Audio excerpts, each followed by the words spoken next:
Original post, July 29, 2024.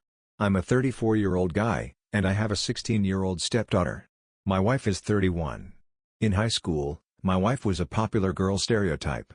Pink, blonde highlights in her brown hair. This was the mid-late 2000s. She was on the cheerleading team, had lots of friends and boyfriends, and was well known and liked. She was basically the living embodiment of the picture-perfect girl from those cheesy 2000s high school movies. And then she got pregnant. When she was 15, she had her daughter. She doesn't know who the father is, and any potential fathers for the girl up and left way back when. Her daughter is recently 16. I never wanted kids, I found them annoying. But I fell in love with my wife and got married when she was 20 and I was 23 after dating for 2 years. We hit it off, and I married her and decided to suck it up around the kid. I never planned to absolutely love being a dad to her specifically. Kids still annoy me, but my daughter was different. She was quiet, and nerdy even at a young age.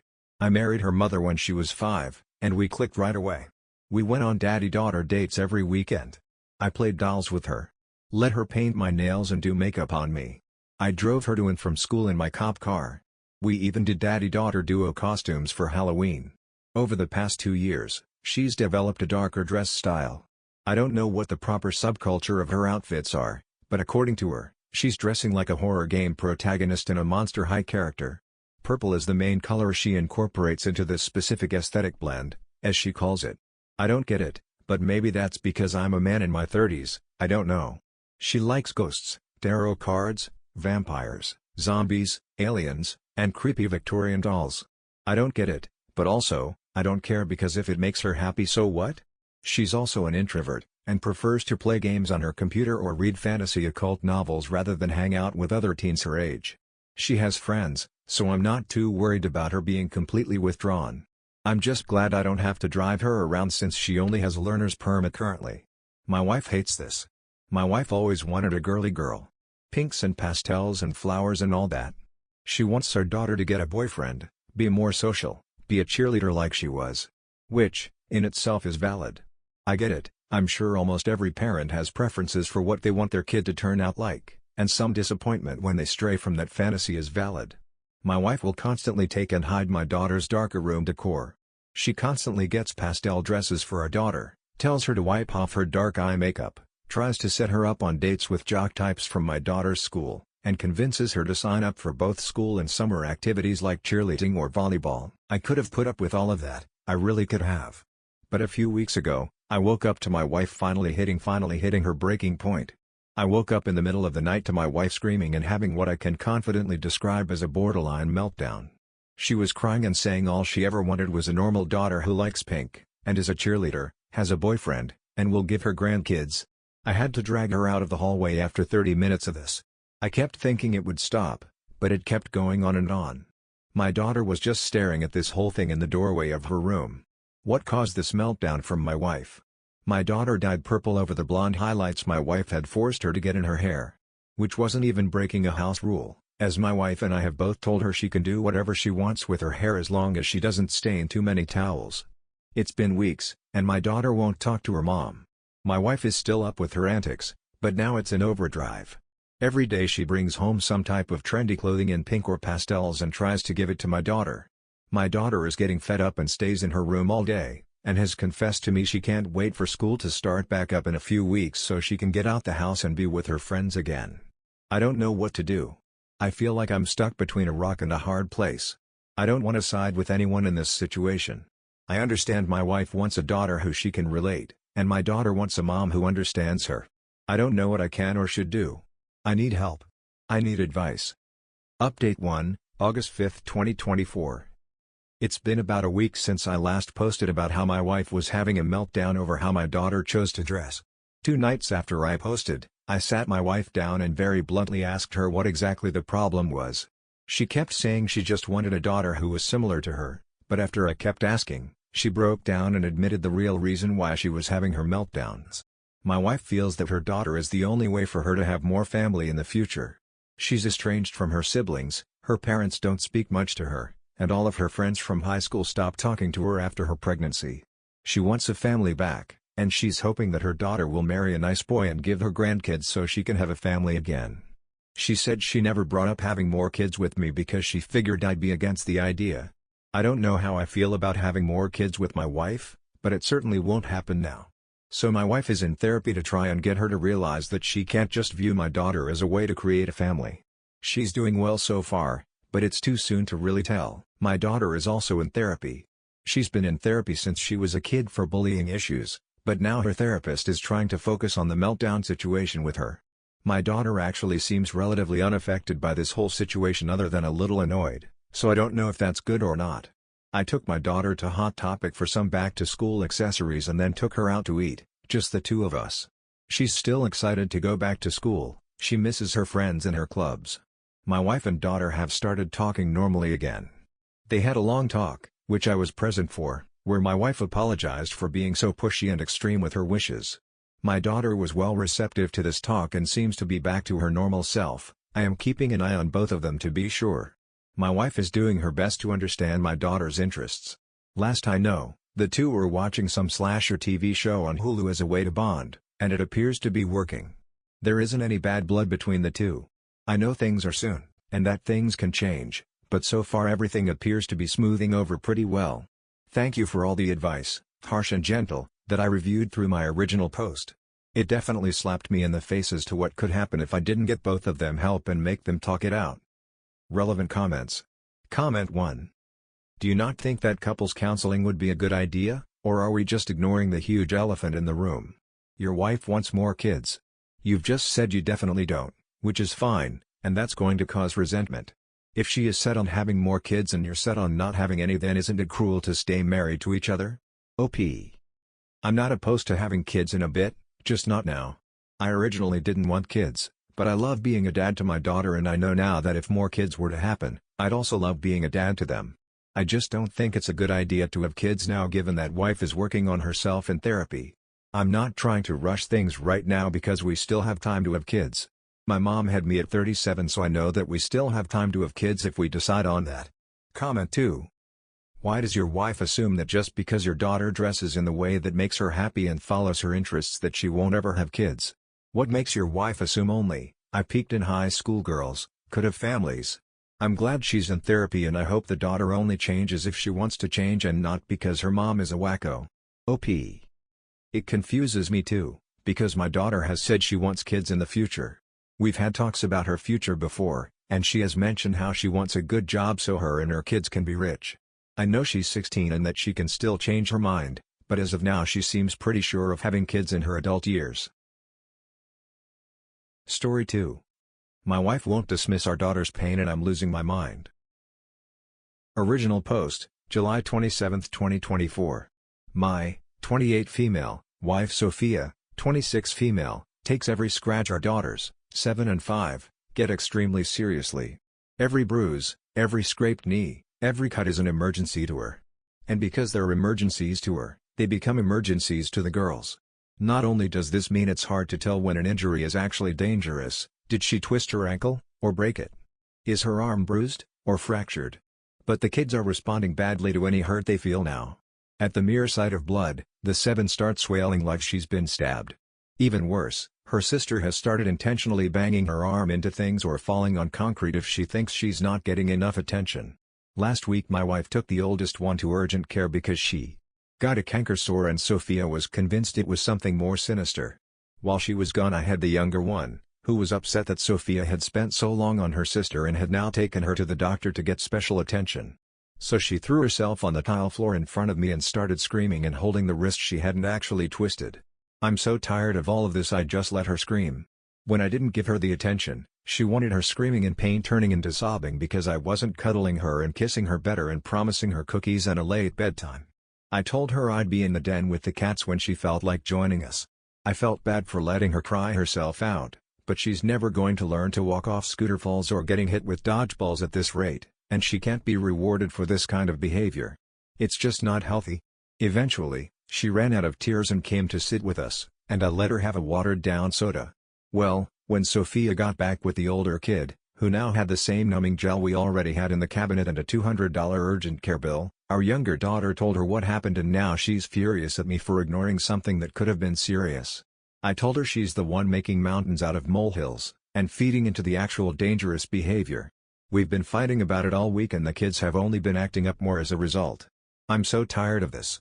Maybe my appendix will bust and I can spend a few nights in the hospital away from this insanity. Relevant comments. Comment 1. Could your wife have PPD? OP, no, and no. Both of them were adopted, and to the best of my knowledge, she's never had negative doctor experiences. If she had, it wouldn't make sense to keep dragging the girls in for scratched knees. She's absolutely setting them up for failure, she just refuses to see that. If someone here can convince her to see a therapist, or an ounce of reason related to this specific situation, then they're miracle workers. She's great in almost every other aspect, I love her, but the constant coddling and panicking is getting ridiculous. Comment 2, does your wife have infertility problems? OP, no. As far as I know, both of us were perfectly healthy reproductively speaking. All pregnancy is dangerous, and IVFs usually result in multiples, increasing the risks or forcing termination of it doesn't take right. And they're ridiculously expensive. A lot of places aren't exactly trustworthy when it comes to ensuring the health of sperm donors, etc. There wasn't a chance in hell I was ever carrying children, so that was out. She never fought to carry them. When we decided we wanted kids, and we were in a place that it was feasible, we looking for agencies and found our girls. Update 1, August 2, 2024. Wow, my first post got more popular than I was expecting. Not a full update, but a few people were curious, so I thought I'd throw this out there with some of this week's developments and some clarifications. This sub only allows 2 updates, so the next one, if I end up publishing it, probably won't be anytime soon. TLDR, my wife has been making our daughter's injuries worse by treating all of them like an emergency. This has led the older one to genuinely believe that every injury could be fatal, and the younger one to realize that if she's hurt she gets special things like cookies, candy, extended bedtimes, movies, etc., and is the main source of conflict in our marriage. Some clarifications. 1. This is not Munchausen's by proxy. Y'all have got to lay off the Hulu docuseries and stop trying to diagnose strangers with serious and sinister medical issues based on one post written by their annoyed spouse. My wife does not hurt them, she is not poisoning them, or looking for drugs to feed them, or posting all over social media about how great she is, and how lucky the girls are, etc., or trying to scam people out of money or a Habitat for Humanity house. Sophia is not worrying for the attention of it. She is trying to ensure that they don't feel ignored and neglected, to the point that she takes everything seriously, but she's gone too far and it is now backfiring. The few people who pointed out that the younger's behavior of faking injuries or actually giving herself a bruise could develop into something more serious are correct, however, which is a concern that I also have. 2. Attention. The girls get attention. They get plenty of attention from both of us. They are not being neglected to the point that they need to injure themselves as a cry for help. For one thing, my older daughter doesn't do that. She is just genuinely convinced that bruises could be internal bleeding, and any bump on the head could be a concussion. Which means that I'm going to have to give her the period talk pretty soon, or she's going to think she's dying if hers starts early. For another thing, the younger one tends to only do it when she thinks her sister is getting something she wants, or we said no earlier in the day. They get attention, but they get special attention when they're sick or hurt. Someone in the comments last time suggested flipping it to discourage the younger girl's behavior, by essentially taking away fun things and forcing them to rest when they're sick or hurt. A few other people suggest pain charts of some variety, or first aid classes. Those might help with the older one and Sophia herself. That was probably the most viable advice I got, however well-meaning and true a lot of other stuff was. 3. Therapy right now is not an option. You can suggest it all you want, I can, and have, suggested it all I want, but as of right now, it will not be happening anytime soon. We had a bad experience with a highly regarded adoption specialist therapist a few years ago that resulted in our older daughter having more issues with her adoption than she did when we started, issues that we've had to figure out how to manage on our own because the 2 therapists we tried after that only compounded and exacerbated those new issues. My daughter would have been better off if she'd never been to therapy in the first place. As a result, my wife has lost almost all of her faith in mental health professionals. Quite frankly, I lost the majority of mine as well, and while I've made mention of it to Sophia, my bigger focus is on getting her to just change this one behavior. 4. Was my wife traumatized a child by being medically neglected? To the best of my knowledge, no. She doesn't have any long-term health issues, and she was never very involved in any physical and potentially dangerous sports when we were in school. Her family hasn't suffered from very many illnesses or accidents. So while I've driven myself to an emergency dentist before and broken my wrist without even knowing it, the only time she's ever been in a hospital was to pick her dad up from a colonoscopy. At least before she started taking our daughters in for benign bumps, bruises, and cuts. 5. No, my wife does not have postpartum anything. Now the actual update. After a couple of other comments brought up how my girls behave away from us, I decided to ask. My wife works a normal 9 to 5, while I work 3/12s from 6 p.m. to a.m. on Thursday, Friday, and Saturday. During the winter they have school and daycare respectively. This winter the younger one will be in kindergarten though, and during the summer they both go to daycare from about 8 a.m. to 4 p.m. on my workdays, and just in the mornings on other days as needed. I do drop-offs and pickups. When I picked them up on Monday I decided to ask one of the caretakers how the girls had been behaving. She told me they were fine, they bickered sometimes, but there was nothing unusual going on. I asked what happens when they get hurt or feel sick during the day, how they handle it, etc. I didn't tell them about my wife. I didn't want to be telling tales out of school. I think she might have thought I was looking for help, which I was, technically, because she told me that as soon as a kid falls down, or takes a ball to the face, or anything else they start the whole interaction by telling them, "You're okay," and assessing the damage calmly as they approach. Even if the kid is bleeding, they don't react. They say something like, "Wow, that looked kind of scary. I bet it surprised you. Let's see your arm, leg, or whatever." She basically wrote me a script. I asked her how my girls reacted to it, and she told me that the older one was a little more sensitive than her peers, she cried easily, and they had to be extra firm with the "you're okays" with her. The younger one she saw a little less, she's in a different age bracket, she only just turned 5, so she's still technically in the pre-K group, but she'd never heard anything about her. I asked what exactly they do if a kid is bleeding or bruised. For bruises, they can sit with a little ice pack for 15 minutes before they need to come back to the ground, unless it's actually serious, and for cuts, they get it washed and a band-aid. So nothing exciting as far as I could tell. The fact that we haven't been called into the school to pick up our totally terribly injured 5-year-old before tells me that she knows she won't get special treatment at the school, and since I will be the one picking her up if they think she's too sick or something, there's really no point in kicking up too much of a fuss unless she just wants to hold something cold for a few minutes. Neither of the girls have been hurt or sick this week. We stopped arguing, because I frankly do not have the energy to do so constantly. I'll look into the pain chart and first aid classes and bring up boring damage mitigation soon, once we've both had time to calm down. Relevant comments. OP, I'm going to put this here, since apparently it needs to be said. I am aware that saying "it's okay," or "you're okay" the way the daycare workers do is a good idea. This is what I have been trying to implement for a long time. Even if a child is genuinely hurt, adults need to remain calm to keep the child calm. If an adult is upset, then the already upset kid will become more upset, and if that kid isn't upset, then they will be when they see their parents freaking out. I am not looking for excitement. I genuinely have no idea how you read my post and got that impression. None. If I'm playing checkers, you've started a game of chess. I am trying to end the excitement. When I said nothing exciting in my post, it was not because I don't want to implement something boring, it's because I do. I very much want my kids being hurt to stop being exciting or rewarding. That is the entire point of everything here. Of a week of arguing, of every other argument before this one. There was no one working up my older daughter.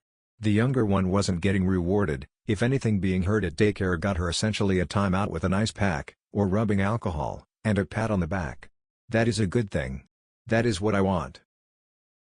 I understand being concerned about your kids' safety, but I have never understood how people think making a big deal out of every small scrape is a good idea.